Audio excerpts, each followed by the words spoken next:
വളരെ സന്തോഷത്തോടുകൂടി ശുശ്രൂഷിച്ച ഒരു ദേവാലയമാണ് വൈക്ക സെൻറ്റ് ഗ്രിഗോറിയസ് ദേവാലയം എന്നുള്ളത്. നിശ്ചയമായിട്ടും പറയാതിരിക്കാൻ നിവൃത്തിയില്ല. ഞാൻ പറയും, ഞാനിരുന്ന കാലഘട്ടമാണ് ഈ അച്ഛന്മാരെല്ലാവരും ഇരുന്നതിനേക്കാൾ ഏറ്റവും നല്ല കാലഘട്ടം എന്ന് ഞാൻ പറയും. കാരണം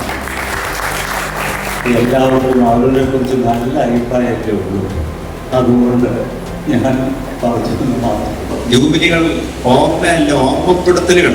തലമുറകളിലേക്ക് നമ്മുടെ ജീവിതാനുഭവങ്ങളും നമ്മുടെ വിശ്വാസവും ഒക്കെ പറഞ്ഞു കൊടുക്കാനുള്ളതായിരിക്കുന്ന ഒരു സന്ദർഭമായിട്ട് വേണം അതിനെ കാണുവാനായിട്ട്.